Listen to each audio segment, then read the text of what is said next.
Hello friends, food family two সিস্টারে সকলকে welcome জানিয়ে চলে এসেছি আজ আবার এই প্রচণ্ড দাবদাহ থেকে একটু রিলিফ পেতে।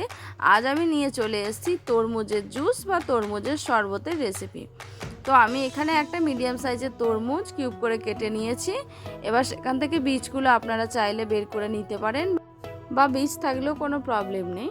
তো সুন্দরভাবে আমি এটা ব্লেন্ড করে নিয়েছি, জুসটা সুন্দরভাবে ব্লেন্ড করে নিয়েছি। এবার একটা পাত্রের মধ্যে একটা বড় ছিদ্র দেওয়া ছাঁকনি দিয়ে আমি সমস্ত জুসটার রসটা বের করে নেব।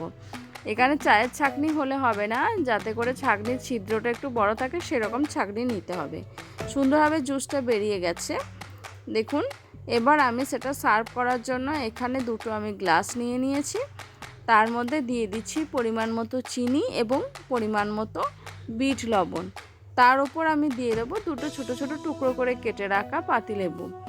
এবার অল্প পরিমাণে সেই তরমুজের জুসটা ঢেলে দেব এবং চামচ দিয়ে ভালোভাবে লবণ এবং চিনিটা মিক্সড করে দেব।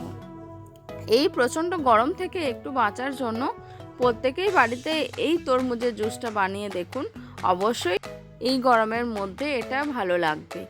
তো উপর থেকে আমি এখানে দুটো করে আইস কিউব দিয়ে দিলাম। দেবার পর সমস্ত তরমুজের জুসটা আমি দিয়ে দিচ্ছি। এর মাঝে বলে রাখি, আমাদের এই নিত্য নতুন ভিডিওগুলি যদি আপনাদের ভালো লেগে থাকে তাহলে অবশ্যই লাইক, কমেন্ট, শেয়ার এবং সাবস্ক্রাইব করতে ভুলবেন না। তো ওপর থেকে হাফ পাতিলেবুর রস ছড়িয়ে দিচ্ছি যাতে করে টেস্টটা আরও ভালো আসে, এবং উপর থেকে আরও ঠান্ডার জন্য একটা করে আইস কিউব দিয়ে দিলাম এবং কিউব করে কেটে রাখা তরমুজও দিয়ে দিলাম। স্ট্র নিয়ে অবশ্যই প্রত্যেকে ট্রাই করুন, প্রত্যেকে বাড়িতে বানান আর আমাকে কমেন্ট করে বলুন আজকের এই তরমুজের জুসটা বা তরমুজের শরবতটা কার কেমন লাগলো।